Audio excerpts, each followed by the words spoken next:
श्री कृष्ण कहते हैं कि झूठ कितना भी ताकतवर क्यों ना हो, आखिर में सच के सामने हार ही जाता है। अर्थात झूठ का कोई मूल्य नहीं, मूल्य तो केवल सत्य का है। ज्ञानी लोग इस बात को बहुत अच्छे से जानते हैं, इसलिए वो दुख में अत्यधिक दुखी नहीं होते और सुख में अत्यधिक नहीं उछलते, क्योंकि वो ये सब बातें अच्छे से जानते हैं कि ये सब बात असत्य है। सत्य अगर कुछ है तो वो केवल आत्मा है। ऐसा ही कुछ लिखा है अध्याय 2 के श्लोक 16 में। नासतो वधते भावो न भावो वधते सतः उभयोरपि दुष्टोऽन्तस् त्वनयोस्तत्दर्शिभः। गीता के इस श्लोक पर अवश्य ध्यान दीजिएगा। श्री कृष्ण ने कहा, हे अर्जुन, संसार में कुछ भी परमानेंट नहीं, मनुष्य वस्तु कुछ भी परमानेंट नहीं, सबका विनाश निश्चित है। अगर कुछ परमानेंट है तो वह स्वयं वो है जिसमें ये सारा संसार समाहित है। दोस्तों, ये बात समझना बहुत कठिन है। अगर कुछ परमानेंट है, कुछ सच है, तो वो केवल आत्मा है। जब मनुष्य शरीर छोड़ता है और ये आत्मा बाहर आती है, तब इस आत्मा में ही सारा ब्रह्मांड नजर आता है। ऐसा ही कुछ लिखा है अध्याय 2 के श्लोक 17 में। अविनाशी तु तद्विद्धि येन सर्वमिदं ततं विनाशं व्यस्यास्य च कश्चित् कर्तुमर्हति। गीता के इस श्लोक पर अवश्य ध्यान दीजिएगा। किसी भी महत्वपूर्ण कार्य को करने से पहले हमें अपनी आत्मशक्ति को जागृत करना पड़ता है। जैसे एक गुरु परीक्षा से पूर्व अपने शिष्यों को आत्मशक्ति से भर देता है।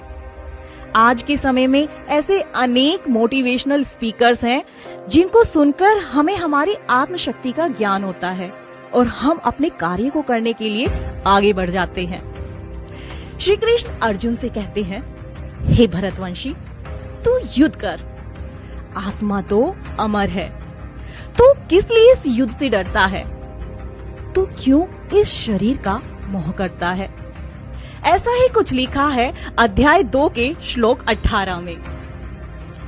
अंतवंत इमे देहा नित्ययोक्ताः शरीरिणः अनाशिनो प्रमेयस्य तस्मादुध्यस्व भारतः। गीता के इस श्लोक पर अवश्य ध्यान दीजिएगा। महामूर्ख है वो जो ये कहते हैं कि हम किसी को मार सकते हैं, या हमने किसी को मार दिया, या हम किसी को मार देंगे। ये केवल उनका अहंकार है। सच्चाई तो ये है कि जो इस आत्मा को मारने वाला समझता है या इसे मरा हुआ जानता है, वे दोनों ही वास्तविकता को नहीं समझते। श्री कृष्ण अर्जुन से कहते हैं, हे अर्जुन, आत्मा ना तो किसी को मारती है और ना ही किसी के द्वारा मारी जा सकती है। आत्मा तो अमर है, आत्मा ही केवल सत्य है। ऐसा ही कुछ लिखा है अध्याय 2 के श्लोक 19 में। या एनं विति हन्तारं यश्चनं मन्यते हतम् उभौ तौ न विजानीतो नायं हन्ति न हन्यते। गीता के इस श्लोक पर अवश्य ध्यान दीजिएगा। जिसका जन्म हुआ है उसकी मृत्यु भी अवश्य होगी, अर्थात जो उत्पन्न हुआ है उसका विनाश भी अवश्य होगा। श्री कृष्ण अर्जुन से कहते हैं, हे अर्जुन, आत्मा ना तो जन्म लेती है और ना ही उसकी मृत्यु होती है। आत्मा तो अनंत है, वो तो सदैव से रहती है। आत्मा हर काल में थी।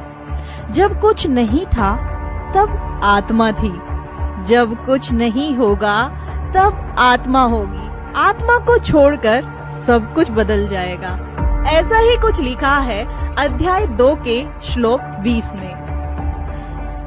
न जायते म्रियते वा कदाचिन्नायं भूत्वा भवितवा न भूयाः अजो नित्या शाश्वतोऽयं पुराणो नाहन्यते हन्यमाने शरीरे।